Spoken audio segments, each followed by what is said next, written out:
Dave from New Jersey. It's the SNL Nerds, the show where two comics from New Jersey nerd out about Saturday Night Live. I'm your co-host, John Trumbull. And I'm your co-host, Darren Patterson. How you doing, Darren? I'm doing all right. You okay there, John? Your voice got all squeaky there. I went through puberty in the middle of that sentence. When two comics from New Jersey nerd out about Saturday. I know what happened. I think I was a little short of breath. I may have to take a minute. I realize we're only like a minute into this podcast, but I already need a break. Yeah, I get it, man. Talking is a very rigorous activity. It leaves you winded. I mean, you need to stretch first. Yeah, it's possible I may not be in the best shape of my life. Yeah. Talking is not for the weak. It's only for the mighty. No. It's I got some issues. I got some things going on, but you got to do more like talking exercises, maybe. Exercise my larynx. I don't know. The glandular glutoids. Sure. Maybe. Yeah. Tongue exercises. Sure. Push-ups, curls, squat thrusts with your tongue, perhaps. That's a lot to do with the tongue. Wow. Yeah, man. You got to be able to talk right and get your tongue buff. I don't want a really jacked tongue though. That seems bad. I want it to fit in my mouth comfortably. Yeah, but hey, it's tongue season coming up soon. You want to impress the ladies with a buff tongue, don't you? Well, I want my tongue to look its best, but I don't want like a six-pack on my tongue. That just seems weird. All right, man. Seriously. Hey, dude, you're lost. Okay. I'm just saying, ladies love a muscular, buff tongue. Sure. Well, all right. Well, let's not go down this road any further. We're here to talk about SNL Season 47, Episode 12, with Willem Dafoe hosting and Katy Perry musical guesting. This, by the way, is the episode from January 29th, 2022. So. Yeah. Willem Dafoe, acclaimed actor, yes. bit of an oddball.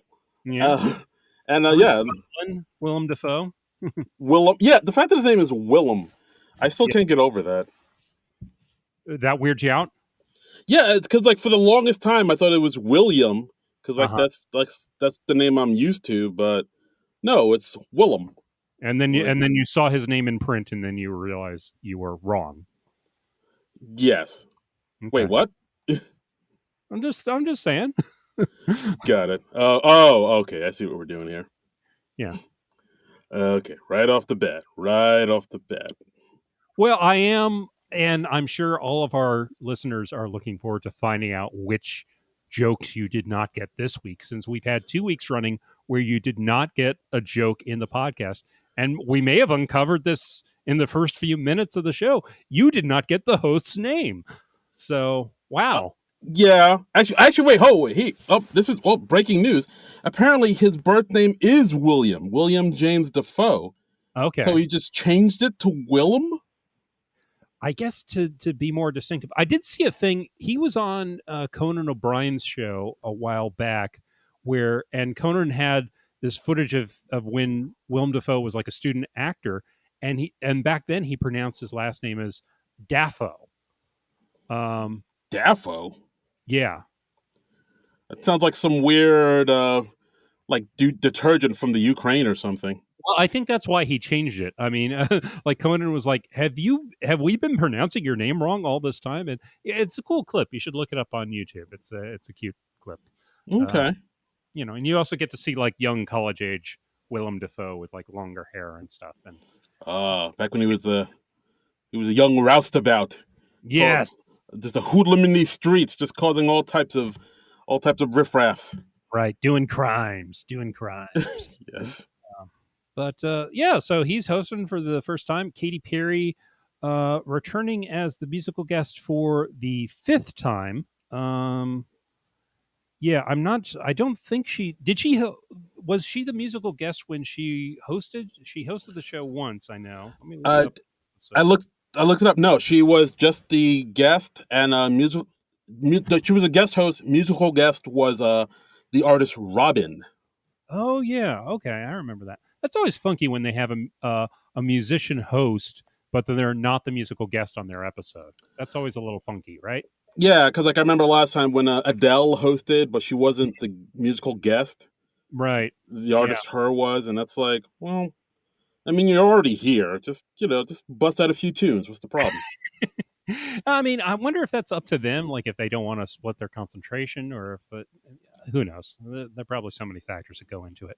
Yeah, you probably got to like prepare and get the band ready, and get the funky bass and all that jazz, and Right. it's a whole to do, I guess. It is. It is. Yeah. I mean, I if I was a musician, I don't know if I'd want to be my own musical guest. It might be fun just to do the acting, just to do the sketches and the make em ups and all that fun stuff. Yeah, do the jokey jokes and the goofy la-las and what have you. Hmm. Hmm. So should we dive in to this episode? Let's make it happen, Captain. Make it happen. Okay. Well, we start out with the cold open. This was Russian disinformation cold open with his President Biden just getting briefed on the Ukraine situation, and everybody's thinking that it looks like Russia is going to invade the Ukraine, and we got cold open kid James Austin Johnson getting briefed by Ego, Alex, and Keenan, and they're bringing him up to speed on pro-Russian propaganda promoting the invasion. Yeah, this was an interesting one just because I guess I haven't been keeping up too much with current events because the whole Ukraine thing I didn't know was a thing until I saw this sketch.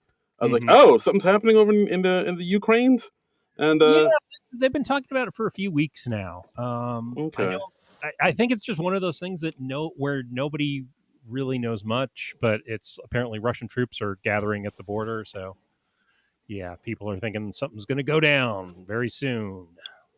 oh boy, oh boy.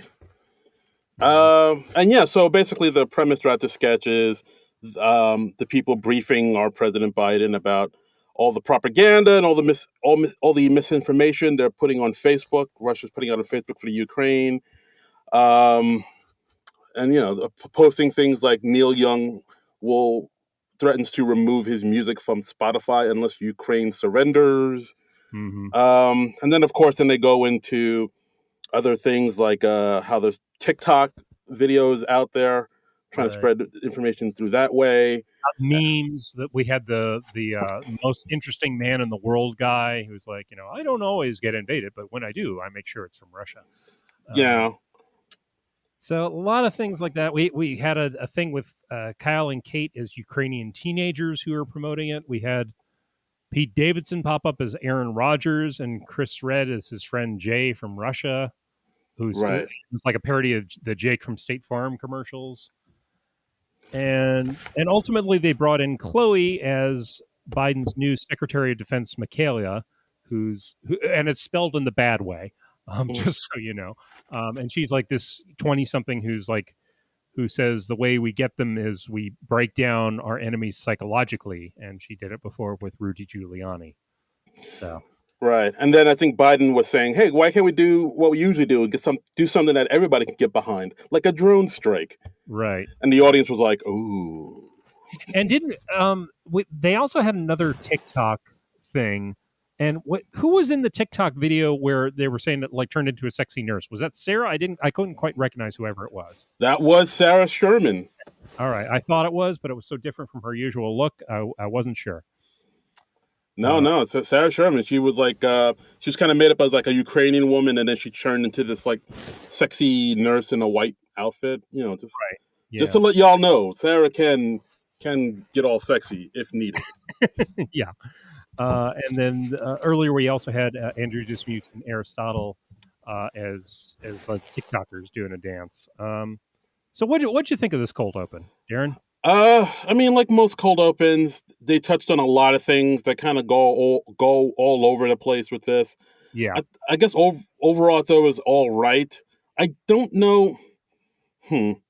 All right. Well, one thing I noticed that they do, and they've been doing this a little bit more and more, is they're trying to to appeal to the younger crowd, to the Gen Zers. So Hmm. we've seen a lot more TikTok and a lot more memes in these Yeah. sketch comedies. And I don't know, I don't think the memes translate that well to like live sketch comedy. You know what I mean? Like every time they do the meme thing, I'm like, all right, I guess. The TikToks Yeah. the TikToks kind of translate a little bit better just because it's like a live performance. And I Yeah. get they have to do what they have to do in order to stay young and relevant, but I don't know. Whenever the memes come on and it's like, stuff that I've seen before that's like trending very well, and but they just change it to fit the sketch, I'm like, I don't know if this meme hits like a well Yeah. written joke would. Yeah. I don't know. I thought this was a pretty mediocre cold open. I've gotten very tired of their cold open formula, and they do have a definite formula. They want to hit on all the big news stories. They I don't know. I don't need the cold opens to be 7 minutes. I don't need them. I don't need to see every single cast member just to be reassured that they're still on the show, and I don't need them to mention every single news story of the week. But they tend to do this every damn week, and I've honestly gotten kind of sick of it at this point. They on the 10 p.m. rerun this week, they showed an episode from 10 years back with Channing Tatum hosting. And the Hmm. cold open of that, it was just like one news story of the week, and it was just like a 5 minute thing, and it seemed so refreshing. I was like, okay, yeah, so they can do this and not do what they've been doing for the last 3 years at least. And I mean, I think they've successfully reinvigorated the monologues. I'd really like to see them turn their attention to the cold opens and get more variety into the cold opens. No, I totally agree. Like I thought this cold open was okay, and it does seem that the cold open is usually like the weakest part of the show. Yeah, and Like, and and it shouldn't be that. I mean, it's I now the cold open is like a thing we have to get through to get to the good stuff. And the cold open should be like a nice jolt, and it gets you excited and pumped for the show. And I don't think the cold opens are really that for me anymore. yeah, no, I agree.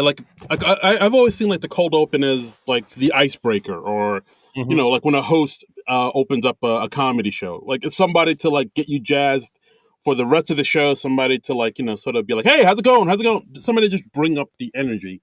That's what Right. the cold open should be, but it's not.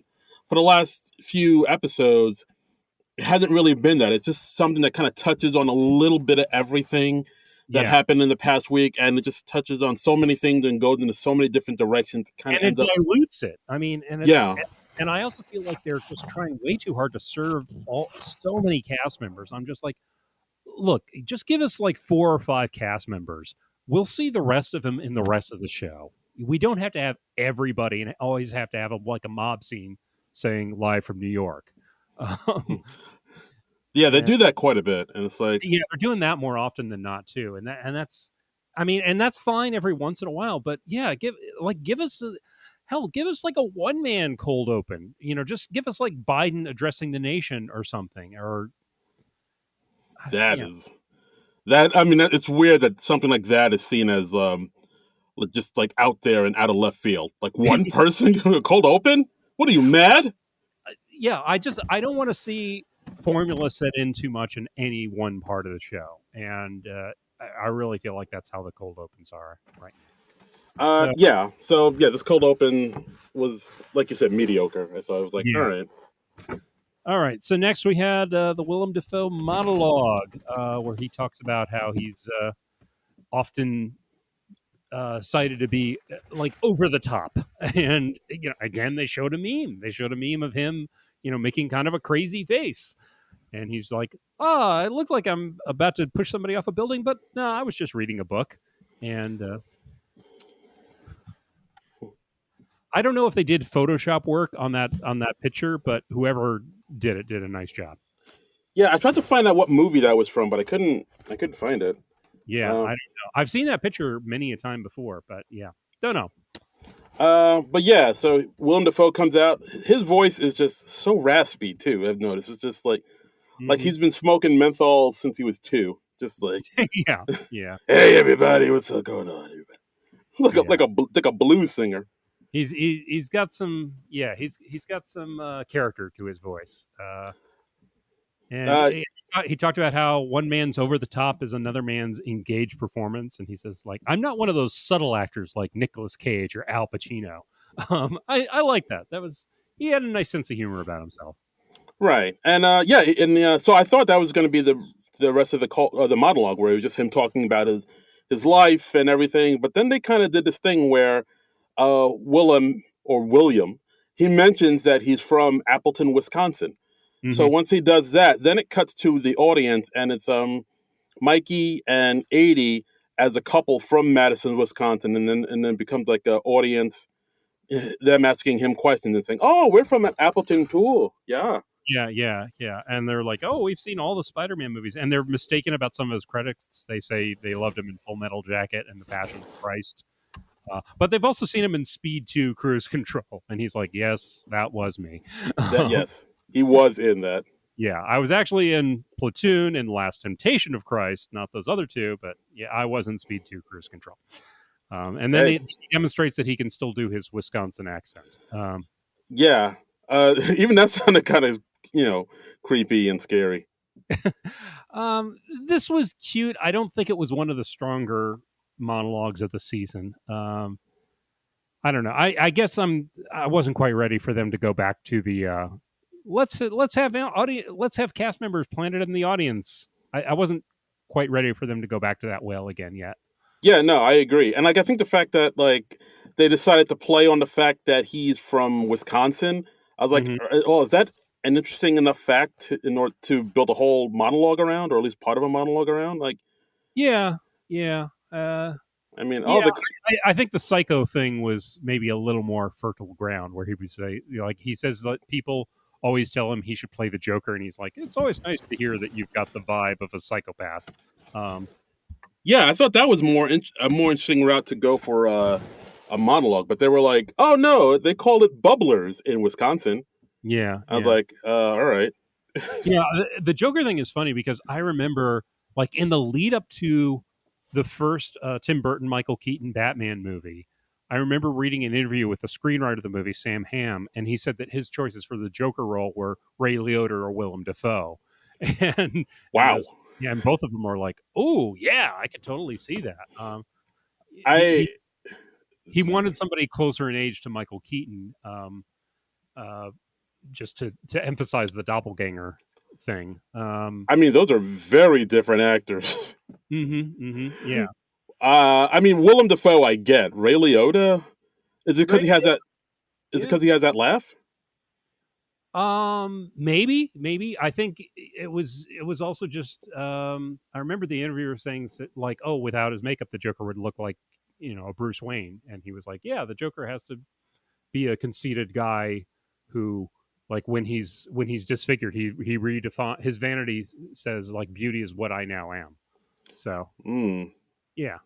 So Interesting. I don't I know, mean, just an interesting tidbit that he was being touted as the Joker even as far back as like 1988. So yeah. I mean, I could totally see that. Like he gives me strong Joker vibes. yeah, and he did a great job as the Green Goblin in the Spider-Man movies. So Oh my god, yeah. It's yeah. all the Spider-Man movies. Spider-Man, Spider-Man Tool, Mm-hmm. Spider-Man the new one. Yep, he was good in all of those. Oh yeah. Yeah, you betcha. Um, so it's just a so-so show at this point. Yep. So far we're off to a so-so start. Yep. But I mean, I like Willem Dafoe. He seems to have a lot of energy, and he seems game for anything, which is two great qualities to have in a host. Yeah, I Uh, will say that. Like he was game for anything this show. yeah, Whether the material was there for him, we'll get into that. yeah. Um, so our first sketch was called Tenants Meeting. This is just a rapid fire sketch with a tenants association meeting in a New York apartment building. I couldn't help but think that just like somebody in the cast or the writing staff had a tenants meeting in the recent past, and they were just like, "Oh, I got to write this shit." He just stood up at the tenants meeting, was like Eureka, and he Yeah, ran upstairs. Yeah, so it's just like a rapid fire thing of like a lot of weird characters and people have weird grievances. Like I liked how at the very beginning, as soon as they announced there are no coffee and donuts, Punky Johnson was like, "Well, then what the hell am I even doing here?" and just immediately storms out. That was cute. Yeah, that was cool. And actually, side note, this episode is probably the most we've ever seen Punky in. Punky shows up a lot throughout this whole show. Yeah, she didn't have like huge parts, but she was well represented. By the way, this sketch was written by Mikey Day, Allison Gates, and Streeter Seidel. Mm-hmm. Just Yeah, so as you know. and and also the sketch pretty much has everybody in the cast in it at least once. Everybody who's there. I mean, which characters did you particularly like? I don't want to run through every single one. Okay, well, I liked. As always, I'm a big fan of Chris Red. I liked when, for some reason, everybody in the building know him as Jamarcus, and Yeah, he just wanted he was to. the doorman. Yeah, Yeah, and if he said like, for some reason, I don't know why. Most of you people, mostly the white people, think my name is Jamarcus. My name is Robert, and so please stop calling me that. I just wanted to nip that in the bud right away. I liked. I mean, I also like Sarah Sherman's character, the crazy. She's always kind of loud and screamy in every part she's in. Yeah. I always like that big energy. She was upset because of the maintenance fee because they did some roof repairs, and she's like, "Well, I don't live on the roof, so I'm not paying this." And they're like, "Well, we'll just bill you again." Right. Aristotle's character, Mr. Milos, the character who doesn't speak English, I thought was cool. Yeah, we didn't get to see too much of Aristotle in this episode, so it was nice to see him pop up. And Willem's character was somebody who bought the top 3 floors in the building in 1971 for $11. Yeah, and he just has this question: "What the hell happened to this city?" And he's just like kind of bemoaning that New York is no longer like the rough and tumble city it was in the 70s. He basically wants New York to be like it is in the Rolling Stones song "Shattered." That'd be pretty cool. It would be. I would love to see that New York and maybe just spend an afternoon wandering around it and getting mugged. That would be great. Yeah, I mean that'd be great stuff, right? Yeah, just bleeding out in an alley from a stab wound. Exactly. That's New York. New York. That's New York. Yeah. Graffiti on the subways, the Ramones playing at CBGB. Oh my God, it's fantastic. Getting rejected from Studio 54, fantastic. Right. Yeah, I mean that's the experience you want to have. I did like how Melissa popped up. She said like, "Oh hi, I just moved to the city. I'm in my 300 square foot studio apartment. When is my $6,000 rent due?" First of the month, and welcome to New York. Yeah. And I also liked. I mean, I don't know if this was like an intentional thing, but the way they dressed up Willem Dafoe, he looked a lot like Lou Reed. I'm pretty sure that was like. He had some Lou Reed vibes, yeah. You put him all in black and a leather jacket, yeah, you're going to start getting the Lou Reed vibes. Right. Dirty Boulevard, that's another great New York song. Let's talk about all our favorite New York songs. Let's do this. I mean, those are my 2 big ones, Dirty Boulevard and Shattered. But do you have any? What do you mean? Like, are we talking about the Stones? Are we talking about Lou Reed? Or no, your New York songs. You suggested it. Oh, damn it! Yeah, you're right. I did, didn't I? You didn't have a favorite New York song at the ready. You were like, "Let's talk about this." Okay. No, I was just kind of shooting from the hip. I didn't have anything I had nothing ready. Okay, great. All right, thanks for taking us down that road. No problem. No problem. I liked Kyle and Andrew Dismukes as like the 2 kids. They were like, "Hey, we dropped our baggie of baking soda in the elevator," and they're sniffing very suspiciously. I mean, this was a cute sketch. I kind of like this. I like the visual gag of when they brought Kate McKinnon on, and she's like too short to reach the podium, so we just see like the top of Kate McKinnon's head. Yes, that was funny. And she read like basically a manifesto on cats. As you do. As you do. I liked 2 things I noticed that like got huge applauses from the audience. Pete Davidson's one line, he used the super talking about the rat problem, and then he just walked up to the mic, smoked a cigarette, said, yeah, it's bad, and just walks away. Yep. Huge applause. And also James Austin Johnson saying, when the hell are they going to, when will Verizon install the friggin' Fios? It's been 10 Right. years. Yeah. Yeah. Yeah. Huge pop from the audience. Some good characters in there. There was also Keenan. He was like, apparently he's like sexing up the ladies a little too loudly because they're like, the female lovemaking screams are still happening every night. And he's like, oh, yeah, sorry about that. This was a cute sketch. I like this. Yeah, I mean, it's pretty much the same thing that they did. I believe it was the Owen Wilson episode where, just a cavalcade of characters, Yep. oddball and weirdos. And yeah, it still works for me. Yeah. I mean, it moves along so quickly, it's tough to get sick of any one thing. And so if you don't like one character or one gag, another one will be along soon enough. So Right. It's like New York subways. Like the next one will be along any minute. that's right. Stand clear of the closing doors, please. Bing boom. All right. So next we had a pre-tape music video called "Now I'm Up." This was written by Dan Beulah, Chris Redd, Streeter Seidel, and Keenan Thompson, and it's just basically about all sorts of things that wake you up from a sound sleep at night. And I got to say, as an insomniac, I related to this hard. Yeah. So basically, it starts off with Chris Redd going to sleep. He has like rain sounds for sleep playing on Spotify on his phone. He's apparently he's a fan of Joe Rogan, and he's about to go to sleep. And of course, he gets waken up by the ads that blare out during Spotify because he's not paying full price for it. Right. But there are other. I was thinking it was just going to be that thing, but then they went into like a whole litany of reasons why you get up. Like, you get up to pee, you get up because you suddenly feel sick and you're checking WebMD, you're having an anxiety attack, your partner sticks you with like a really sharp toenail. Yeah. You have a body spasm. Yeah, I haven't had one of those. I was like, Jesus, people have I guess those? I have that to look forward to in my later years. Yay. Yay, body spasms. Like your cat is in your face. Right. You remember something you did that was dumb in high school, and then it shows Chris Redd looking at his old yearbook, and his picture under superlatives as the most religious. Yeah, yeah.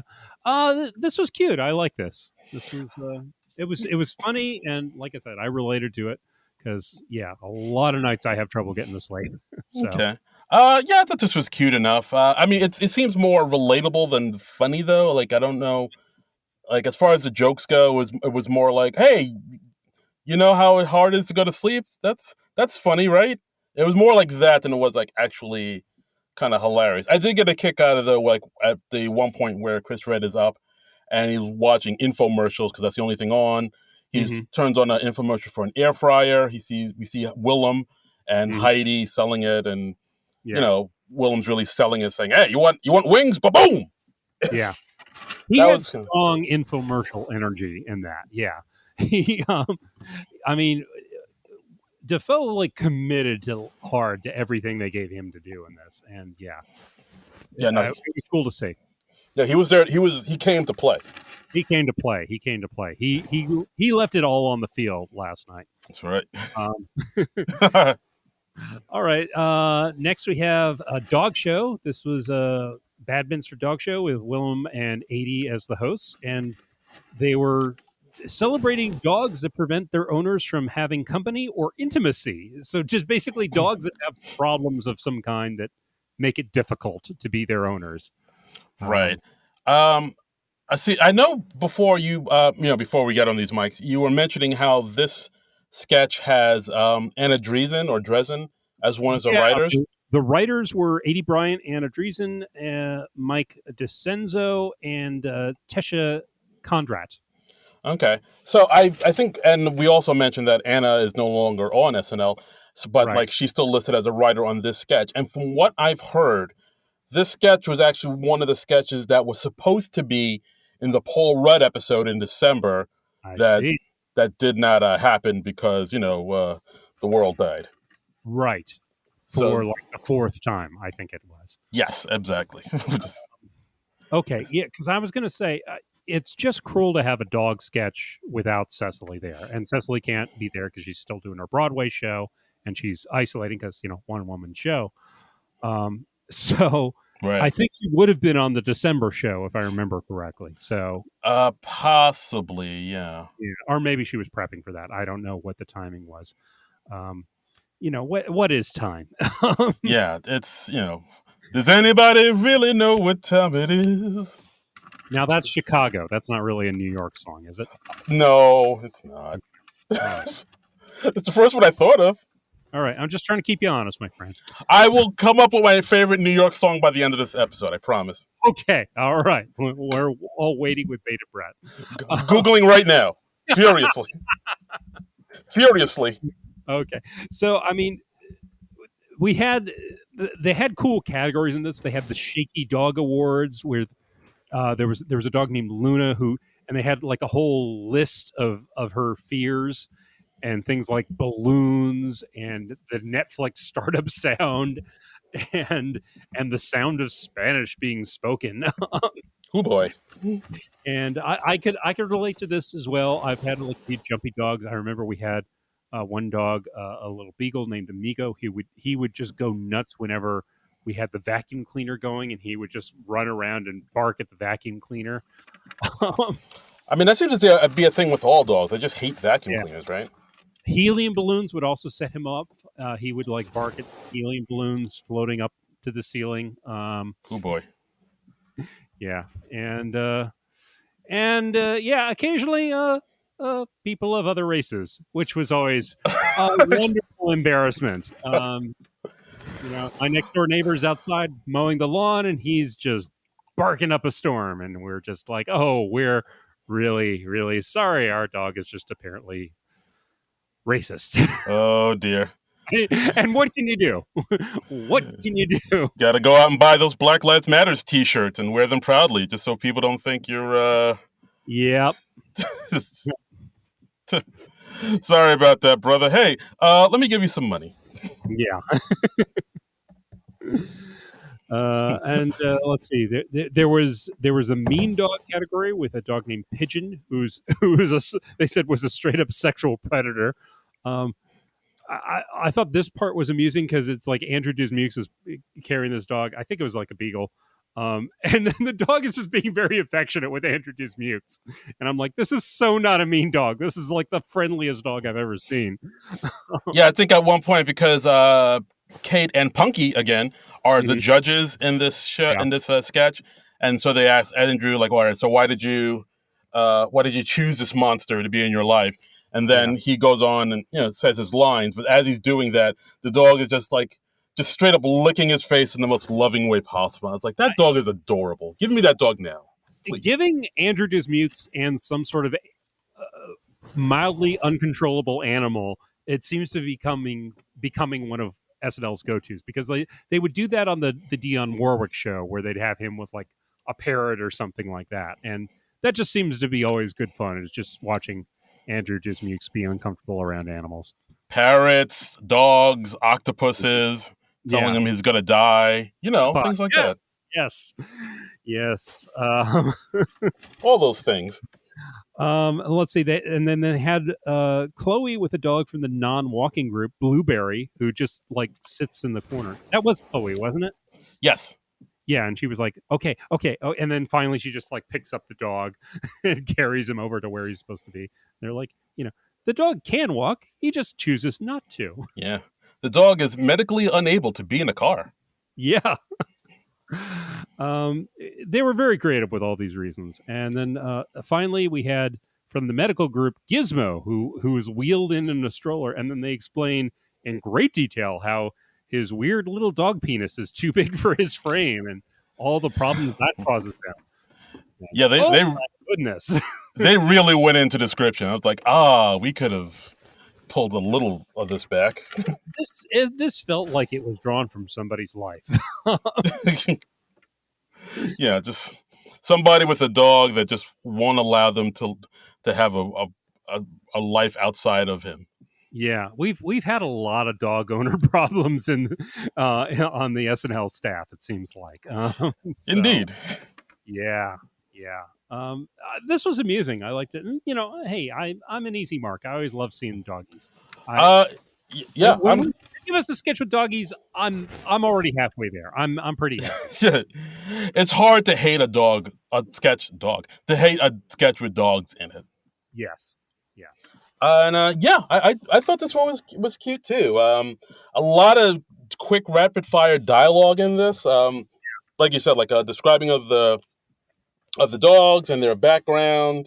Like when the shaky dog came out, they're saying things like, "To her, the 4th of July is a war, and the only safe space is behind the toilet." There's just yeah, there's just a lot. There's just like a lot of quick rapid fire right. dialogues in the sketch, and a lot of like kind of weird non sequiturs. Like I think at one point, because in the sketch, Willem and 80 are the announcers, and then 80 says to Willem, now because Willem Dafoe's character's name is Judas Chrysler, Mm-hmm. and the names of these people are just bonkers. Yeah, So then 80's character, Miriam Jean, says, "Now, Judith, it says here that you and I are married. Is that right?" yeah, yeah, and he confirms that they are married. It's like, and now we do this. Huh. Yeah, All right. Anyway, our next dog. That's just a weird non sequitur to just throw in there. yeah, I enjoyed the randomness of that. They had a lot of sketches that had a real practice randomness to them tonight, and sometimes it worked better than others. This is one of the ones where I thought it worked pretty well. Yeah, I'll give you that. I thought the sketch was all right. Dog penis and all. Yep. So next sketch we had Nugenics. This was a pre-tape, right? Yeah, it It was. was. Speaking of penis. So, if you did not have enough penis content in the last sketch, this is the sketch for you. This is this. We had Mikey playing like a golfing game, and then he's approached by Keenan as Frank Thomas, who's like a famous golfer, I think. Kyle is Doug Flutie, and Sir Willem Dafoe. Willem Dafoe playing himself. Yes. And he's like, "Sir, I'm not even British." It's like, why do I think you're British? I don't know, man. um, and, uh, and they're just they get to talking to Mikey, and they're like, hey, so is your energy dropping? As you get older, your testosterone level drops, and you can't get hard anymore. It Right. happens to every man, especially me. Yeah. And so then it's basically like the characters of Frank Thomas, Doug Flutie, and Willem Dafoe, constantly repeating that Mikey can't get hard. To the Right, point where Mikey's like, well, hey, I never said I couldn't. Like, I can get hard. right, And, right. and then I it's mean, like, like if you've seen the real Nugenics commercials, which they're pretty unavoidable if you watch certain channels or if you're watching TV late at night. I see them all the time on H&I when I'm watching Star Trek. I guess because they gear these towards an older audience. If you're over 40, 50, whatever, they're like, "Hey, is your energy level going down? Can you just not?" And they always sort of dance around it. They're using all these euphemisms, but yeah, it's basically, and in this, they're cutting to the chase. They're like, yeah. "Hey, can you not get hard anymore?" Yeah, dingle no work. Yeah. I liked how at one point Mikey just asked them, "How do you three even know each other?" And they're like, "Oh, from boner stuff." Boner activities and Yeah, random boner meetings. yeah, yeah, and he's like, "Well, so what is Nugenics?" And they all go, "Oh, so now you're interested." Oh, now you have problems getting hard. Oh, I see. Yeah, and then towards the end, as the pills are kicking in, we hear like these mechanical sounds that sound like power drills, and they're like, "Oh no, that's just my boner." Right, because I think at this point, Melissa comes in as Right. Mikey's wife, and that's another thing too. A lot of Melissa in this episode too, Mm-hmm. which was Yeah, a Melissa. pleasant surprise. And Yep. so then as Melissa comes in, and like Willem kind of hits on her, or pays her a lovely compliment, and then Mm-hmm. Melissa says, "Oh, you look even more handsome in person." And then you hear like whirring and gears turning, and it sounds like a transformer transforming. Right. Right. And it's like, oh yeah, no, that's just my penis. Yeah. I like this. This was nicely bizarre. I again, I think it's funnier if you've seen the real commercials, which I had. Um, and I liked how there was a woman in the background for absolutely no reason. I like the randomness of that. Oh, I didn't even notice that. Yeah. Oh, I don't think that counts as a joke you didn't get. Okay.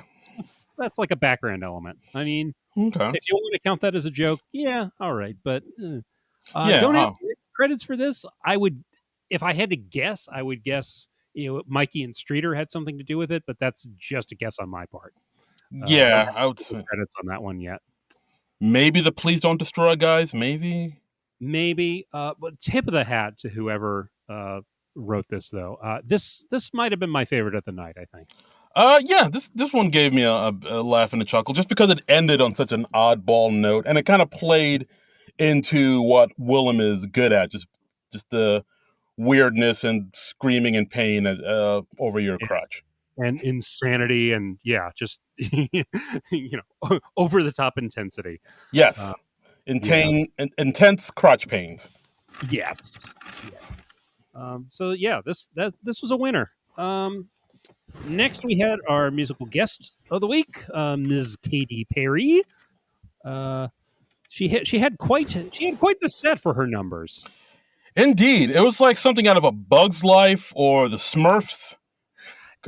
She's like surrounded by these prop mushrooms and these giant blades of grass, and then you see like a hose behind her. So I can only assume that it's like that we're watching like a miniature teeny Katy Perry, and there's some sort of Honey I Shrunk the Kids situation going on. This makes sense. This makes all the I, sense. I think Rick Moranis was hanging around backstage. She accidentally got zapped with his shrink ray, Mm. and she was just like, "Okay, well, this is what it is. I'm just going to make the best of this." And yeah, While Dr. Wayne Zelinsky tries to fix his machine. Got it. nice pull on his character name. I didn't even look that up. I just knew it. Nice. Oh my All god. right. I don't know if I'm proud of myself or embarrassed. Be proud. Be very proud. Chattel of the '80s, right here. Thank you. High five. Yeah. Um. No, and also, like her background dancers are dressed like mushrooms. There's no other way to say it. They basically look like testicles. Yeah, very penis heavy episode so far. Very penis heavy episode. A lot of male genitalia just being paraded around. I mean, not literally, but all sorts of figurative genitalia and lots of penis talk. Uh, Yeah, and I mean the background dancers, like you said, like they have they're dressed like mushrooms, but like around their legs there's like it kind of bulges out like a bulbous thing and it looks like right. and they're testicles. and, and they're like kind of Caucasian flesh colored, so you can't help but see it. Right. And at one point they have those paper Chinese fans Yeah. and they open them up at one point and they say eat me on them. Yes. It's it. Her song "When I'm Gone." It's a very sexual song. It was basically I listened to the lyrics more closely when I was rewatching it this morning, and it's basically a song about how like no one is ever going to be as good of a lay as her. Uh It's talking to one of her exes. So I didn't even know that. So this is basically like her you ought to know. kind of. Check out the lyrics. I mean, give the lyrics to "When I'm Gone" a Google, and yeah, I didn't even know that. Like, I mean, I thought the song was all right, but it sounded kind of like generic-y, Mhm. Katy Perry pop to me. But I didn't know it was all about boning. Although I guess now that I think about the mushroom penises, probably should have tipped me off to that. Yeah, that could have been a hint. Do you like Katy Perry overall? Eh, she's all Yeah, right. I like her all right. I couldn't take a steady diet of her. She's fun. Uh, Yeah, she has done some decent pop tunes. She gets very sexual at times. She likes dressing up. She has like this real goofy side to her. So that's kind of fun. She does like sort of fun bouncy pop. yeah, So yeah, I find her unobjectionable. yeah. Goofy and hot. Yeah, exactly. And yeah, she's easy on the eyes as well.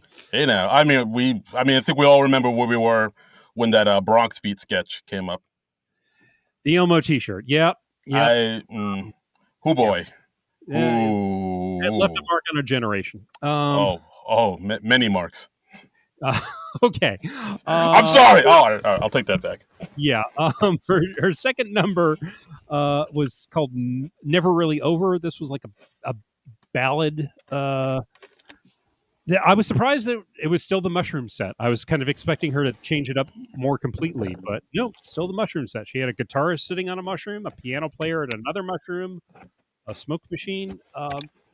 She was in like this blue dress with like sort of a big thing that I don't know how to describe it. Like the bottom of it sort of bowed out in a big way. I don't even know if she could move in that dress or if she was just choosing not to. Yeah, I mean, she didn't. She was pretty much stationary throughout the whole performance, and Yeah. yeah, I thought it was okay. It was like a nice little slow song, Hmm. nice little ballad.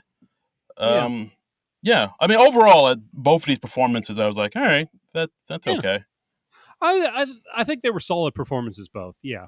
And again, I couldn't do a whole lot of Katy Perry because I think a little of her goes a long way. But yeah, she was good. Yeah, I thought it was okay. She was So good. far, so far, okay. I mean, imagine what she could have done if she was been full sized. Exactly. If Wayne Szalinski got that machine going, or Yeah. I'm trying to think of another movie that's has a Incredible Shrinking Woman, Yeah. or I've never or seen that. nah, me neither. Damn it, I haven't seen Is that. I don't know. I don't have a New York song. I'm just You're oh, falling apart, man. You're it's falling falling apart. apart, man. It's all falling apart. Yeah, but I mean, all the best to Katy Perry, and we hope you get out of that backyard very soon. Um, Absolutely. Thoughts and prayers. thoughts and prayers. Next weekend update with Colin Jost and Michael Che. Hey, Hey, hey. hey. Um, so, what do we have to say about this? I didn't write down too many jokes. I did like the joke about how Biden was visiting a collapsed bridge in I think it was Pittsburgh, and Chase said that Republicans want the collapsed bridge to lift itself up by its bootstraps. Oh, that was a good one. That was a good joke. I like that joke. That was a good joke. I know Jost had some pretty good jokes about the Ukraine, about the situations happening there, Hmm. telling how the Ukraine was telling his people not to panic over it because panic is the sister of failure. And I think Joe said something like he thought Ivanka was the sister of failure, and then they showed the pictures of it. No, actually, you're conflating two jokes. He Ah, said "Panic is a sister of failure," which is how Lauren got us to do a show during a blizzard, and the oh no, you're right. You're right. I was forgetting the second part. Yeah, it was Ivanka's a sister of failure, and then they put up a picture of the Trump sons. Yeah, right, exactly. Don't you ever I only correct me on this podcast again. I'm sorry. I'm sorry. I just wrote down the first part. I was thinking of the Melania joke where she apparently put some things up for auction and they didn't even reach the minimum bid. And they said, which isn't the first time that Melania found out that something wasn't worth as much as she thought. Heyo. You're the former guy. Ha ha ha ha. Because Yeah, he's not as rich as he says he is. he, Uh, he's poor and he's garbage. yep. Um, so next we had 80 and Bowen appearing as two trend forecasters. And they're just predicting upcoming trends. Talking about Uh, what's out, what's shaken, what's not, what's exciting, what's new. yeah, this one's pretty campy. Yep, Um, that's a good word for it. yeah, very campy. Yeah, so and I don't think we ever really seen like an 80 Bowen pairing. So this is a No, I don't think we have seen them matched up before. 80 seemed to be breaking a little bit during this. I think it's just maybe because she was just like right cheek to cheek with Bowen and he's cracking her up a little bit. yeah, Uh, exactly. So like they say things like, "Oh, what's in men's cleavage? What's out? Shiny shoes." And then they put their heads together and then really go in on shiny shoes about how they're yeah. horrible and they need to burn in hell. Also on the way out, movie posters as decor, and Hey, baby trends, like the way they dump in their pants and then say nothing. That's out. So sorry, all you babies out there. yeah. And then the whole thing caps off with them talking about future trends and them saying what's on its way out are cat eye glasses, fidget spinners, and Michael Che. And then it cuts to Michael Che wearing cat eye glasses with a fidget spinner, Yeah, saying which no. everything I ever wanted to see and never knew it. Um, Yeah. Dude, remember fidget spinners? What happened with those? I think they just kind of died their natural death. I mean, they were trendy for a year or so, and then yeah, Yeah. For a while, everybody had them. Like they're like the new yo-yo, and now they're just like in a bottom of a ravine somewhere with pet rocks, I guess. yeah, they're in some junk drawer somewhere. All right. I think we got all we could out of the fidget spinners. Yes. And we got Yeah. all we could out of this segment. Yes. Burn! Yeah. Take that, Bowen and 80. By the way, this was written by 80 Bryant, Allison Gates, Bowen Yang, and Celeste Kim. So, and then we had a surprising guest with the Super Bowl coming up. We've got all these playoff games happening. They had Peyton Manning coming in to talk about the NFL playoffs, and I was surprised. I was expecting a cast member to be playing Peyton Manning, but no, it was a real Peyton Manning.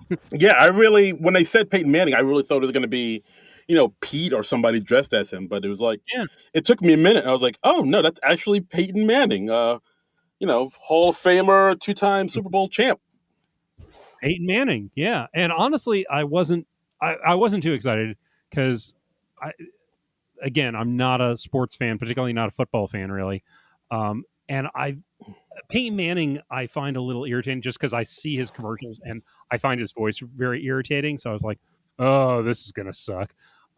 But he comes out and they wanted to talk about the latest playoff games, and he's like, oh well, I heard the games were incredible, and it turns out he didn't watch any because he was like, oh, I had an hour to kill, so I just watched the premiere of Emily in Paris season 2. And then he got so caught up in it, he marathons the entire season. And he only wants to talk about Emily in Paris season 2. Yeah, this is such a random thing, but yeah. So basically, like you said, they want him to talk about the playoff games. They want him to talk about the rumors that Tom Brady is going to be retiring. Yeah. Because I think that was on the that's in the news now. It's all over the news, and it's so funny. It's because they did a whole segment, and basically people just going like, yeah, we don't know. And I'm like, is this news? Is this really? I mean, if he's retiring, yes, absolutely, that is news. We don't know that he's retiring. Is that news? Because I remember seeing somewhere like reputable sources saying that he's going to retire, but then not too long after, people were saying online, oh, he hasn't made up his mind yet, he doesn't know. So I was like, all right, well, which one is it? But either way, it is a big deal. People, I guess that is a mark of how big Tom Brady is, because even the fact that he might retire or that we don't know is worth a segment. It was just so funny because I was watching the news the other night and they literally devoted 4 or 5 minutes to this. And I was like, isn't this a story you could cover in 30 seconds? We thought he was retiring, but now we don't know for sure. Yeah, I mean, a lot of people I know consider him one of probably one of the greats. If you ask a lot of people, no, he's one of the greatest football players alive. He's the GOAT. And people are in love with Tom Brady. They're they can't get enough of him. So I understand why people would be all up in arms and a big old hoopla. Oh yeah, I mean, I do get why it's a big deal. I was just surprised that where, it's just. I've heard it said of news experts, it's no one gets paid to say I don't know, and that was basically what this news story amounted to when I was watching the evening news the other night. It was just it was basically several minutes of people just going yeah we don't know. Yep. But I was very pleasantly surprised by this Peyton Manning segment. It was well acted. It was a really funny premise. I liked it when he was like, oh, Emily in Paris offers so much. I mean, a fresh take on feminism. Finally, Yeah. I mean, I was impressed with his acting in this. He really sold it. And I love the payoff at the end where Colin just says so you think season 2 is even better than season 1? And then Peyton Manning just goes, "There's a season 1." God help me, I laughed. I mean, it's a dumb joke, but damn it worked. Yeah, no, that's the thing about Peyton Manning. I mean, I like you said, like I actually enjoyed this part too, just because it was something different, Yeah, something new. It was an interesting take. It was done by somebody we hadn't seen on the show in a while. I mean, he yeah, hosted the show, probably over 20 years ago at this point. And uh-huh. you forget that, oh yeah, Peyton Manning, he kind of has some comedy chops. He's actually kind of funny. He can do things like that, and he actually really sold it. And he kind of brought in like a breath of fresh air with the show with this one. I thought I'm with you. I thought I liked it. I don't usually have high expectations whenever they have an athlete on the show because they're athletes, not actors. So you Yeah, don't expect them to nail a joke. But I gotta say, Peyton Manning, he freaking nailed this bit. It was one of the highlights of the show for me, which really surprised me. I would 100% agree. This was a fun one. Like when he was coming on and talking about Emily in Paris saying how it has a culinary tapestry so rich I can only describe it as food porn. Yeah, Like he and sold it. he's talking about Emily's ex boyfriends, and it's up on the screen like he's illustrating a play. It was really clever, and yeah, I liked it. It was a nice, unexpected way to go, and it really came off well. Absolutely, thumbs up. Thumbs up. So that was update. Decent update. I think without the Peyton Manning thing, it wouldn't necessarily be anything to write home about. Yeah, agreed. I mean the jokes. I mean the rest of the jokes throughout that segment were okay. The Yeah. influencers thing was it was all right. It felt like it went on a little too long. Yeah, You it didn't know. really send me. I mean, that was one where they sold it more with the energy than with the material. Yeah, yeah, very much so. Yeah, But yeah, the Peyton Manning thing was something where the material was good and Peyton really sold it. So like it ended strong. yeah. At one point they talked about that new McDonald's sandwich, the land, air, sea thing that has fish, beef, and chicken all together. Yeah, that's a real What, thing. what that is a real thing. I've seen that advertised. Um, Good what do gravy. you think of that? Is that a thing we should be like, oh, cool, I want to try that, or is it like, okay, humanity is done? Yeah, that just sounds like a heart attack waiting to happen. I don't want that. It kind of does. Yeah, yeah. It's Yeah, and it's yet I feel myself perversely drawn to it. I we'll talk about that off mic. But yeah, Okay. I do as well. But like it's something I know I shouldn't want, but part of me kind of is interested. It's like how I found it. And aren't they making like an alcoholic Mountain Dew? I remember seeing Yeah, they did. somewhere. They reported on that too. Yeah, they said that's going to be your third DUI. Yeah, Um, so yeah, it's because it's like the White Claw. That's like the trendy energy drink thing. So it's like a mountain. It's like a Mountain Dew energy drink, but it's alcoholic apparently. Jesus And Christ. it might be something to try once, like in the privacy of your own home. I wouldn't want to be out and about and trying that, but You yeah, just drinking it at home with the shades drawn. right, yeah. No, during my next binge drinking episode. Right. Okay. Uh, So no one can, yeah, just in your apartment, phone off the hook just so no one can hear or see your shame. right. And speaking of being alone at home, our next Hey. Beauty and the Beast, The Mirror, written by Dan Bula, Jake Nordwind, and Ben Silva. This had Pete as the Beast from the Walt Disney version of Beauty and the Beast, Chloe as Belle the Beauty, and she wants to see her father again because Beast has kidnapped her, and we were seeing Stockholm syndrome set in. Uh, and the Beast is like, "Hey, you can use my magic mirror to look in on your dad and see what he's doing."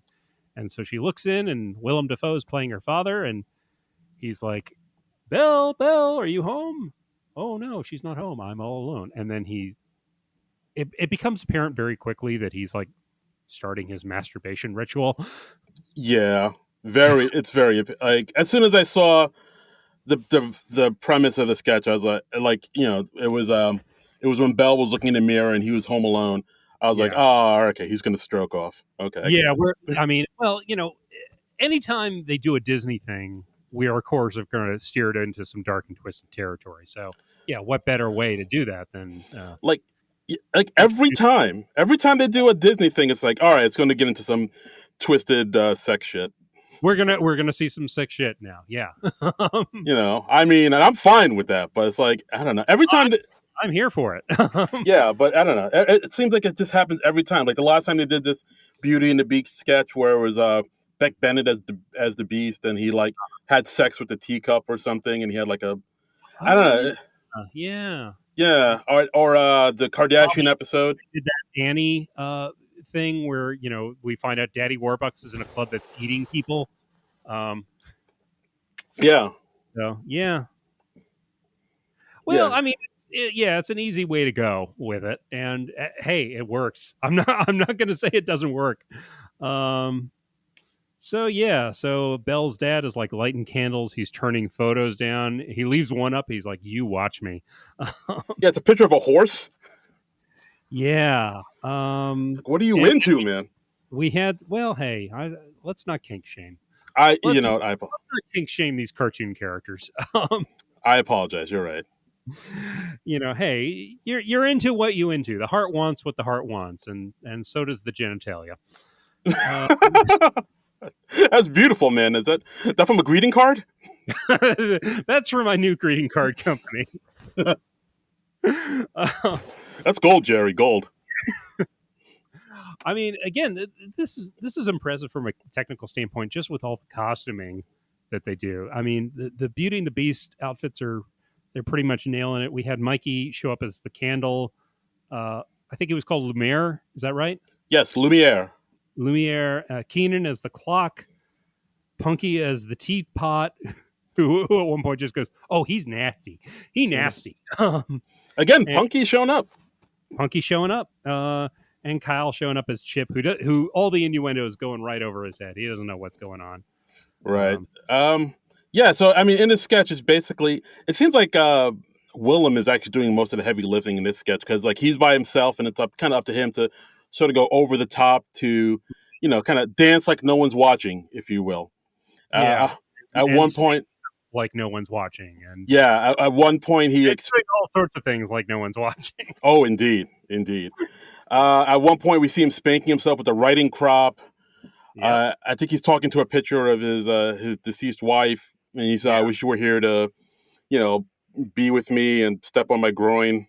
Again, another groin dick thing.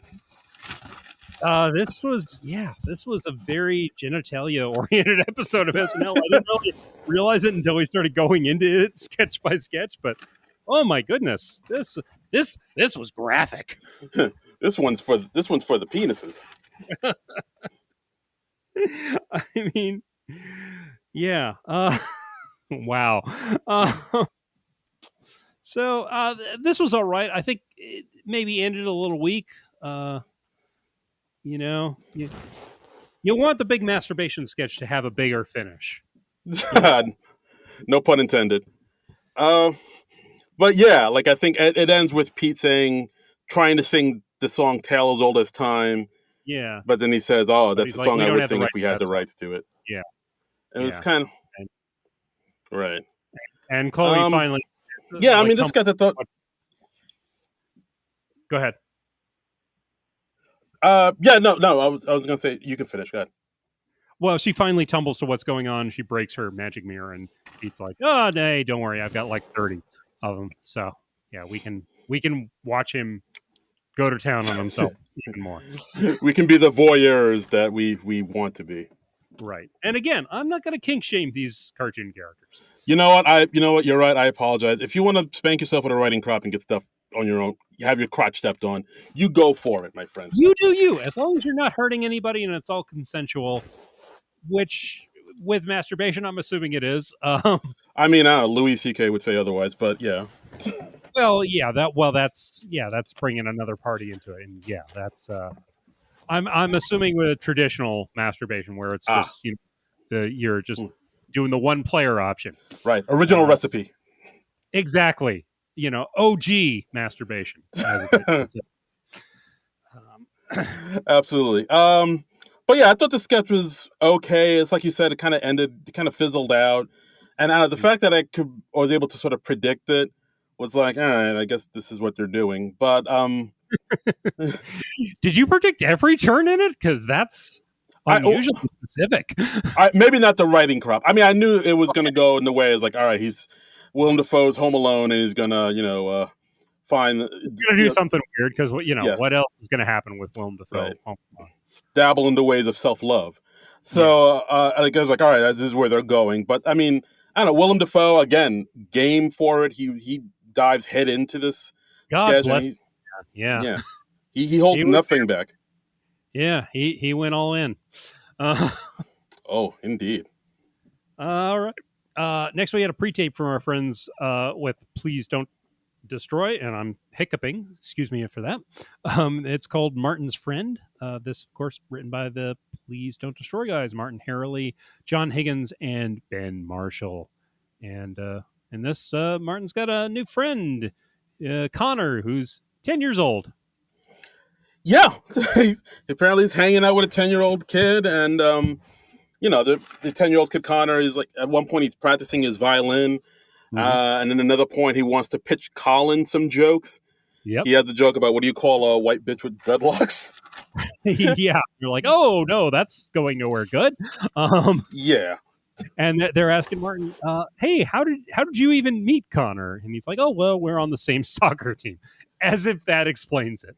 yeah, of course. I like this. I enjoyed seeing Please Don't Destroy on the actual show again. We've seen a few cut for time sketches, but it's been a while since they've been in the show proper. So I miss them. It was nice to have them back.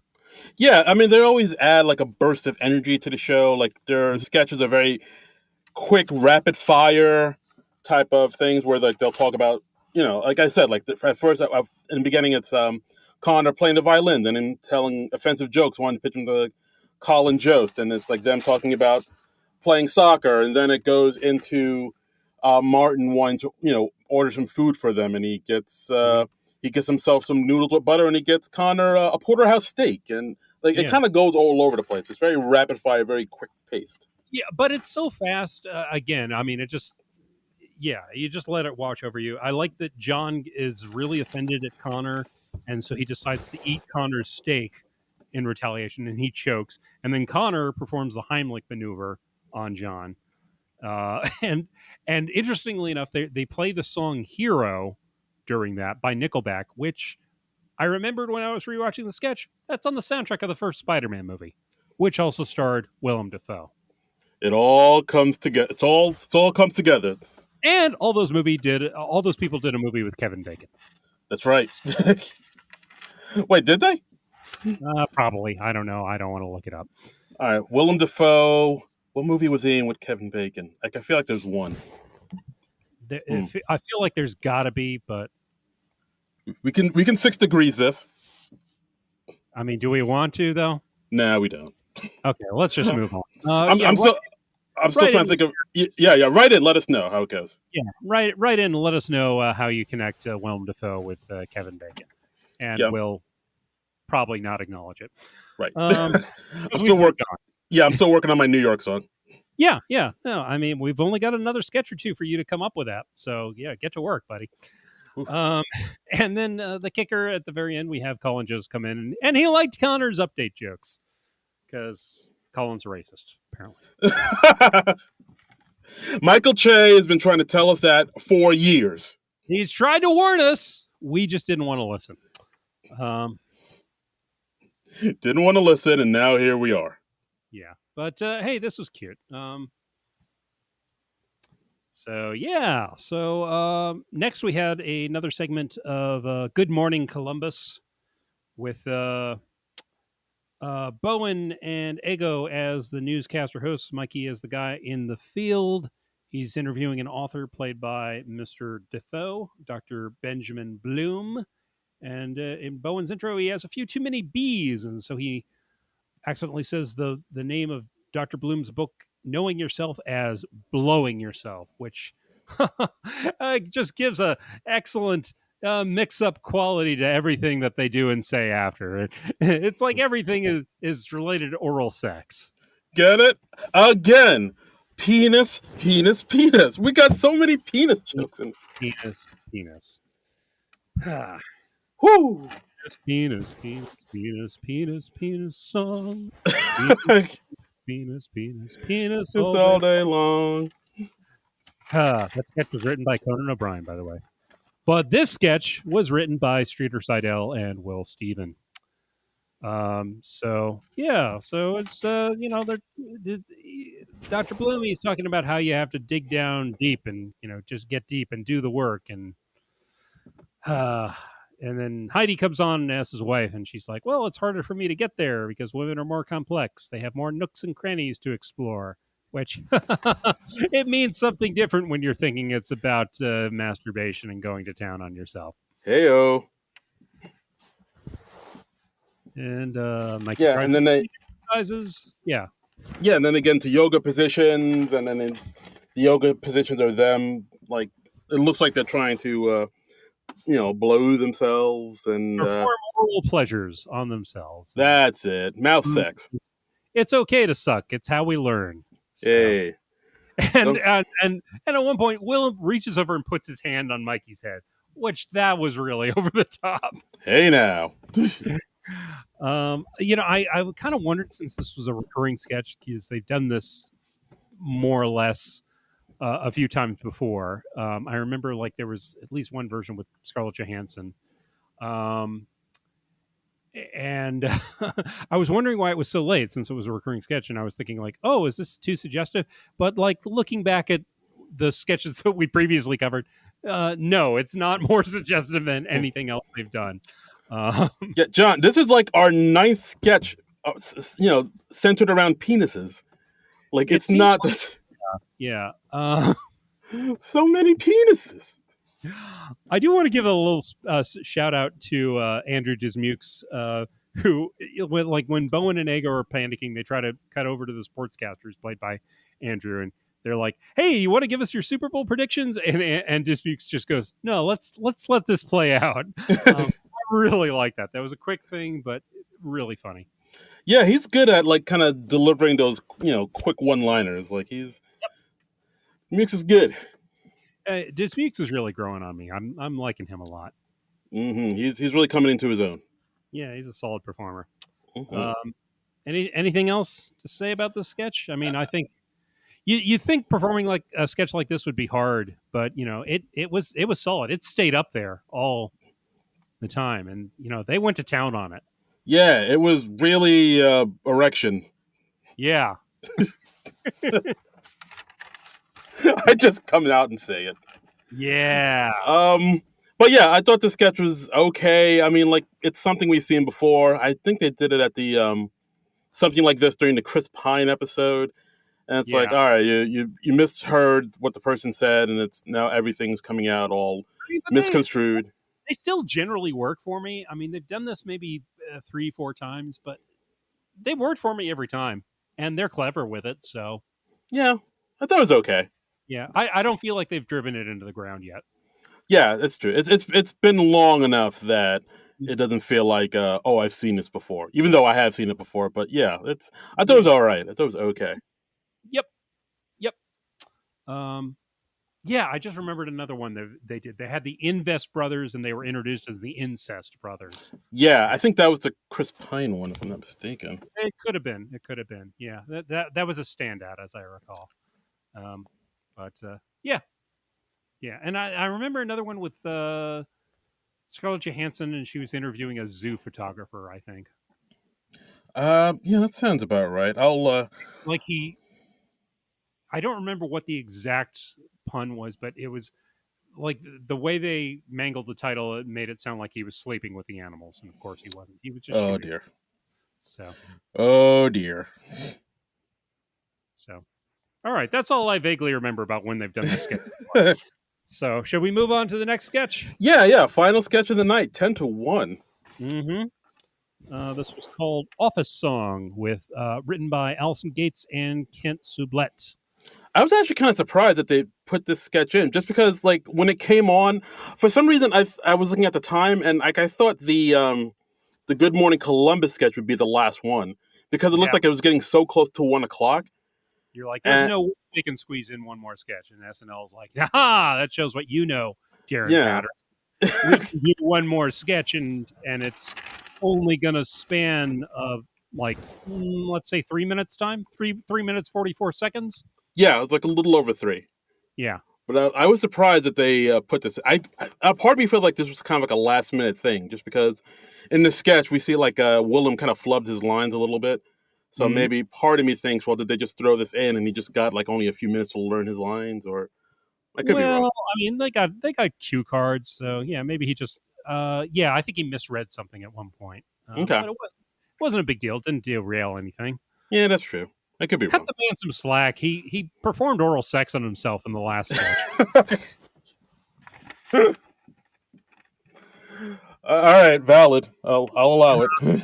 So we got a bunch of people in an office. They're all working late through the night, and then they start sort of one starts tap their pencil, and then they all start joining in, doing a musical thing, kind of like Stump, I guess. Yeah, it was one of those things where they're spending they're putting an all nighter at their job, looking through some files for some case, and then I think one of them starts like kind of hitting, absentmindedly hitting his pencil against the desks, and that sinks into rhythm with the ticking clock, and then somebody else plays a little music on a glass of water, sort of as like, hey, that's music, and then they all start. Yeah, doing her stapler at the opportune moments, and Heidi starts scatting basically, and Yeah. and then I think Kyle starts singing "The Lion Sleeps Tonight," Yes, as you do when you're pulling an all nighter. as you do. And Willem is playing their intern Jeremiah, who decides to just throw a chair through the window, and they're Yeah, like, cause "Yeah, right, because like I think Jeremiah, he's retired and he was out of the workforce, but now he wants to get back in as a temp. So like that's his way of fitting in, saying, "Oh, everybody else is making music with all the stuff around the office. I'll join in too by throwing a chair out the window." right," and it breaks the glass, and then wind's coming in, and everyone's like, "What the hell did you do that for?" And he said, "I thought it would bounce off the window and make a cool sound." And they're the so you thought you'd do that like every 8 bars? And he's like, "Well, if it made a cool enough sound." The poor guy just wants to be a part of it. Yeah. And then we have Keenan coming in as the boss saying, like, who the hell threw a chair out through the window? It landed on my car. And it Yeah. was a big old to do. And then he, against his better judgment, he doesn't fire anybody. And then they cut to the next day, and Jeremiah, they're trying to train Jeremiah on how to do this, how to join in properly. And he like throws a stapler at Heidi, and she falls out the open window to her death. The end. Right. Actually, no, I think they said that like she caught onto the ledge. And I liked it at one point because like when she falls out the window, Yeah. you see her legs kind of a little bit in the window. Like you see she's definitely Yeah, but they when they cut to the long shot, you see the body fall out the window. So she dead. right. No, actually, I don't think that was her. I think that was another chair because I think Willem's character, Jeremiah, said, "Oh, she's out on the ledge. I'll throw a chair out the window so she can catch it." I thought the implication was that the chair knocked her out and then she fell to her death. I think she was holding on to the side of the building, and it was just that Jeremiah threw another chair out the window. Okay, well let's see. Oh dear. Well, I'm trying to look at the sketch, and of course I have to wait for the ad to play. Oh dear. I just want to see which it was now. So All right, no uh, worries, man. give me But a sec. I got it muted. Let's see. Okay, they're all panicking. Uh, ba, ba, ba. we're gonna get to the bottom of this. We are. We are. We Gotta- gotta figure. Okay, come on, come on. Okay, he grabs the other chair. Yeah, I think it's a chair. Hmm. Gonna crack this case wide open. What's going on It's here? so small. Back and to the left. Yeah, really, it's such a quick shot. All right. Yeah, it is a chair. Aha! Yeah, it looks like it's a chair. Case Okay, dismissed. I was just hoping that she did actually fall to her death because I think that's funnier. But that's uh, that's comedy to you. All right. that's comedy. Yeah, whenever Heidi kills Heidi in particular, yeah, she's the funniest one to die. Oh boy. Wow. Wow. Nothing against Heidi. I love Heidi. She's great. But I like the sketch. I thought it was bizarre but goofy fun. Yeah, me too. I thought this sketch was pretty good. I thought it definitely had the big, strong 10-1 energy. I liked the fact that I couldn't kind of really predict which way it was going. Nope. I don't know. Part of me kind of wishes they put this up earlier in the show, but it is one of those sketches where Yeah, it's like you said, it was big 10-1 energy. That's when you want the weird stuff, and so I think this was perfectly placed. yeah, but I dug it. All right, so that was the show. What'd you think of the show overall? Overall, I thought it was okay. There's some sketches I mean, again, the cold open was probably the weakest thing of the night. Yeah, I'd agree. Um, you know, I would have said maybe Beauty and the Beast if it wasn't for Willem Dafoe's performance. But I mean, Yeah, everything. Beast wasn't one of my favorites, but yeah, he went for broke in that one. Yeah, absolutely. But everything else I thought was okay. It was Mm-hmm. just like okay enough to be like, all right, that's not too shabby. All right, tentative thumbs up That's from and Patterson. what about you? What are your overall thoughts on it? Um, I'm much the same. I think, like I said, Nugenics was my favorite of the night. I also found stuff to like in Dog Show. I feel like the cold open and the monologue both could have been stronger. Weekend update, they've done better. And it was really nice to see Please Don't Destroy back. No, And absolutely. I may give an MVP to Peyton Manning because he just really surprised me with that weekend update segment. Yeah, he really kind of came in like a wrecking ball, to quote Miley Cyrus. I really like once he came on and did what he did. It was like, oh, this is like kind of fresh and new, or it's new to me at Yeah, least. Like I don't know, I really dug it. That's probably the strongest part of the night. I think I'd say. yeah, that was up there. All right, and they also announced who is going to be hosting SNL when they return. They're off for most of February because of the Olympics, but we've got kind of an exciting host and musical guest when they return on February 26th. Ba, ba, ba, ba, ba, ba. That's right. Mr. John Mulaney. That's right. I'm doing it for a fifth time, That's right, as you do. as you do. So yeah, we'll be talking like 1940s newsboys in That's about a right. month's time, which I'm looking forward to. That's right.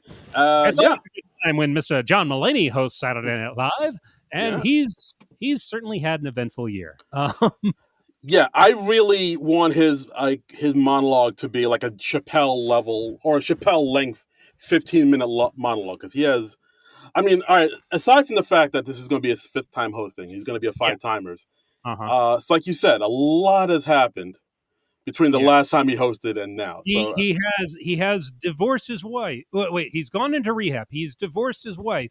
He's started dating Olivia Munn. He's had a baby with Olivia Munn. I mean, any one of those things is a lot for 1 year. To go through all four of those things in a year's time, oh my god. and he's going out on tour. He's touring right now. That's right. Yeah, that's probably what he's promoting. Yeah. Uh, So I mean, well, he has no shortage of things to talk about. yeah, dude, if he goes up on his monologue and does his set and he talks about anything else other than what's happened to him throughout the year, I'd be like, dude, what are you talking about? What Yeah. is this? I mean, he did talk about a lot of this when he was on Late Night with Seth Meyers a few months back. That was like late in the year, I think. And yeah, he just kind of laid it all out. Um, Yeah. and it was something else. I mean, they actually staged an intervention for him, which Seth and other people like Fred Armisen were a part of. I'm sure a lot of SNL people were there. So wow. Yeah. I feel like maybe Pete was Yeah, there. go, If I had to go guess, go Pete check was that out there. on YouTube if you haven't seen that, folks.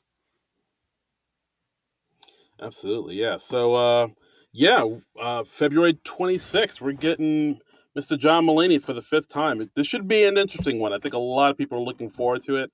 Hmm. They're going to look forward to what he has to say about what happened to him last year. They're looking forward to him being inducted into the five timers. Looking Yeah, forward to whatever lobster diner esque sketch he has cooked up.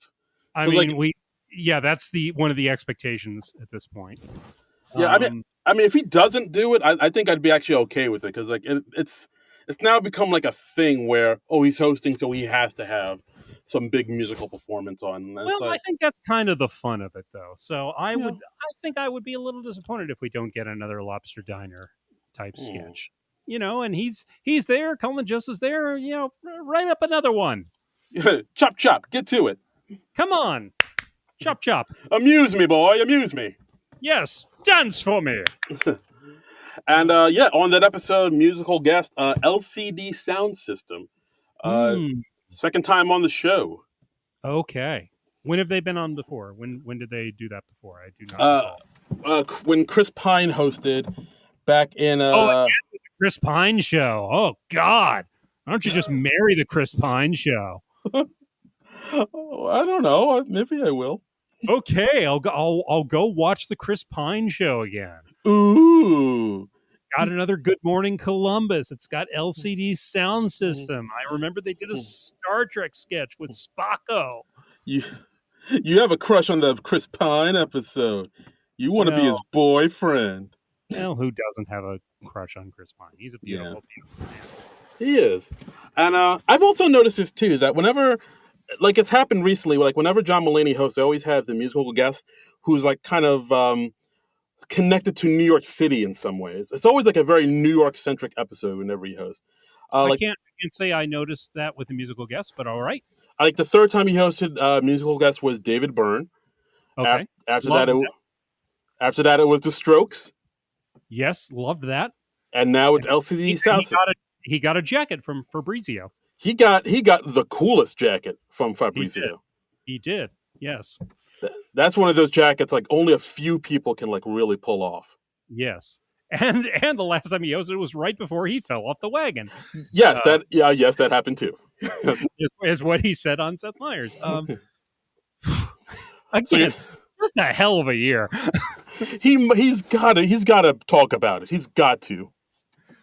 I mean, hell, if the show is just an hour and a half of John Mulaney talking about his year, I would be fine with that.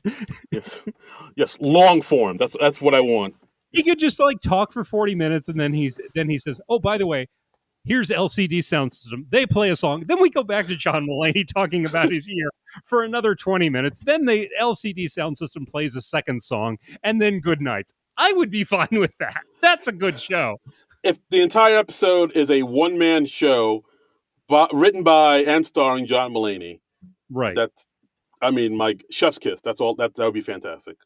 That's all I need. That's all I need. You don't even need to give me a diner lobster if you're doing that. Absolutely. So, but I mean, hey, we're looking forward to it. But I mean, in the meantime, we've got a month's worth of SNL Nerds shows to do. What are we going to do? Are we going to go on hiatus like wusses? No, No, we're gonna. because we're not wusses. No, we are men. We're men. We are We're- Devo. Yeah, are we not men? We are Devo. Mm-hmm. So yeah, since the Olympics are starting up, we thought it might be fun to do a little movie called The Bronze. This stars oh gosh, and I'm blanking on her name. Blonde actress, Big Bang Theory. Melissa Not- Rauch. Melissa Rauch, yes, who plays a disgruntled Olympic figure skater. I think she was a figure. No, she was like a gymnast. Right, I right. haven't- And Cicely Strong is in it, and that's the SNL connection. We're like, hey, that's good enough for us. Let's do it. Yes, has Melissa Rauch, Gary Cole, Mhm. Thomas Middleditch from what was he? Silicon Valley. Mhm. James Buchanan Barnes himself, Mr. Sebastian Stan's in it. Yep. Cecily Strong, Craig Kilborn. What? Okay. Dominique Dawes. This is wow. All right, here we go. Interesting cast, right? Damn straight. Yeah. So I know I have not seen the movie, but I've watched the trailer for it, and Melissa Rauch wrote it, and she stars in the as the title character or as the main character, and she goes back to her hometown, and yeah, I think she's kind of disappointed that people aren't waiting on her hand and foot. Right. Wackiness ensues. Wackiness ensues, and I'm not even sure what Cecily Strong plays. She's a coach or something, maybe. I have no idea, but we'll find out together, and we'll We'll let you. discover it together. That's right, exploration. We'll make the discovery together. It's part of the And journey. we're inviting you to go on this journey with us, the SNL Absolutely. nerds. So Right. So next episode, the bronze. the bronze. I'm looking forward to it because it looked funny. Yeah, it looked all right. So we'll give her a look see. Give it a look. See. And yeah, so we also got some tweets about this episode, the William Dafoe, Katy Perry episode. Shall we read them? Let's hear it. Lay it on me, baby. All right. Nick Storr, good friend of the show, says I'm pretty online. I'm reading online that people seem pretty meh on this episode. I liked it. I'd put it in my top 3 of the season. Ooh. I really liked the dog sketch. The whole show seemed to have a good energy. Ooh. I don't know if I would put it in my top 3. Yeah, I mean, right now I would say my top 3 of this season would probably be Rami Malek, Sudeikis, and maybe Kieran Culkin. I don't know, but yeah, I mean, this is your top 3. I mean, God I'd bless have you. to think about it. I know that Sudeikis would be in my top 3. The others, I don't know. I'd have to look, because my brain resets after we do these shows. I'm a forgettable sort. So, let's I see. hear From you. the opposing Okay. point of view, our friend Mikey with 2 E's says, "This was a rough one. Cold open was weak. Felt like it had some last minute rewrites. Monologue was okay, and I thought Weekend Update was good, not great. Nugenics ad sketch made me laugh, and so did the Please Don't Destroy pre-tape. Rest of it was pretty forgettable, especially a dog sketch without Cecily." This is what I'm saying, Mikey. This is what I'm saying. We've trained you people well. A dog sketch without Cecily is like peanut butter without the jelly. I mean, what's the point? It's like a day without sunshine, is what it is. Damn straight. I mean, yeah. What the hell is even the point if we're doing a dog sketch without Cecily there? Darn If she's tootin'. off to the Broadway show, you hold that damn dog sketch. Damn it. Hold. And let's see, our friend Manette Moratti says the one thing that took me out of the Manning Weekend Update segment is that for the past 3 months I've been inundated with sports betting apps featuring him and his family. Yes, we've had a real uptick of those here in the New York area, and I guess it's because sports betting is legalized in New York and the Super Bowl's coming up. But man, there've been a lot of sports betting app ads. Yeah, that's happened. DraftKings has arrived. Yeah, Here on the East Coast. And I have no idea why Patton Oswalt and JB Smooth are pushing them so hard. I don't know why they need to do those ads. I'm like, aren't you earning good money without those? But I don't get it. So she says, having to endure those commercials made my initial reaction to him coming on be uncaring, but ultimately he won me over. Oh, well, that was a journey. Well, Okay. thank you for sharing that, Manette. I had much the same reaction. Same here. Same here. Absolutely. And lastly, Bill Brasky says, judging by the GIF usage, I'm guessing what your opinion of this episode is going to be. And this is because Darren found a lovely GIF of Willem Dafoe saying it's okay to suck. Yeah, I mean, whenever I try to choose the GIF for the for the show, I always kind of try to find something that's just like strikes me as funny, tickles my funny bone, or just like is visually, chuckle worthy. And so that's why I went through it. Like, so, or some, there will be a few times where if I have a good idea that you'll also not like the episode, then I'll put in something like it's okay to suck or something like that. But for the most part, there's no real rhyme or reason as to why I Aaron, you have my permission going forward to always like put your opinion out there in GIF form directly after the show. If you find something from the show that fits, I'm just always impressed that there are GIFs of the show that quickly that by the time the show ends at 1 a.m. on the GIF on the East Coast, there are already GIFs from it. Yeah, like I always go on Giphy.com and like from what I've seen, they put out GIFs as the show is on. So That's it's one of amazing. those things where the show is on and it's airing. Literally, like 5 minutes after a sketch has aired, you'll see GIFs for it. That is something else. Wow, way to go! I mean, we live in an age of wonders. Yes, Truly, the future is now. truly. Indeed. I mean, we don't.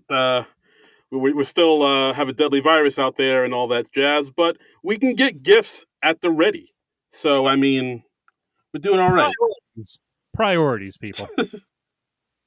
So, oh, what a world. yeah.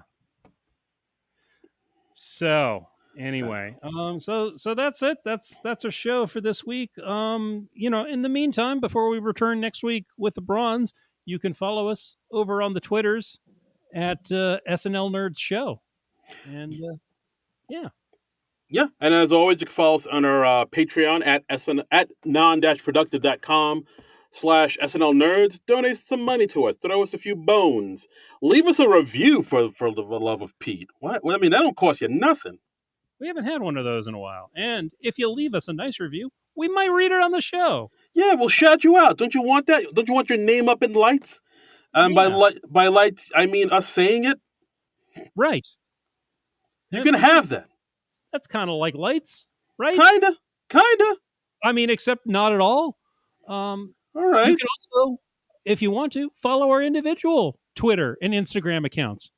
Like, for instance, me, I'm just using this as an example. I'm at Trumbull Comic. That's TRUMBULL and the word comic. Give me a follow. And I'm at Darren Credible. That's DARIN Credible. Twitter and Instagram. Come on, man. I do it all. Those are just like 2-3 examples of things you can do to support the show. Follow us on the social media, donate to our Patreon, and leave us a review. Rate and review us. So that's all. Or, you could even do all 3. I'm not the boss of you. Yeah, we don't want to tell you what to do, but do any or all of those things. Yes, that's all we're saying. Yes. All right, so we will be back next week with the bronze. Do we have anything else? Yeah. Favorite New York song? The Only Living Boy in New York by Simon and Garfunkel. Boom. Damn it, I was going to give you a drum roll. Damn it, sorry. All right. All right. But still, it's a good song. That is a good song. That's a good choice. I like it. I like it. That was worth the wait. Another Simon and Garfunkel song I like, Cecilia. Highly underrated. Highly underrated song. Although I will say, I'm gonna take a stand. It was wrong of Cecilia to start making love to another dude when the first guy just got up to wash his face. Yes. That seems like a little premature. Yeah, that's I mean, my lord, Cecilia. I know. Well, I mean, I thought I meant Maybe something. leave the apartment first. Yeah, Please, wait until he dries his face. Jubilation. Yeah. All right, so we'll be back next week with the bronze. But until then, Nerds out. Yeah. Kiyow! We went like Wolfman Jack or David Lee Roth with that. That was... Yeah. This has been a non-productive media presentation. Executive producer Frank Hablawi. This program and many others like it on the Non-Productive Network is distributed under a Creative Commons Attribution Non-Commercial No Derivatives license. Please share it, but ask before trying to change it or sell it. For more information, visit non-productive.com.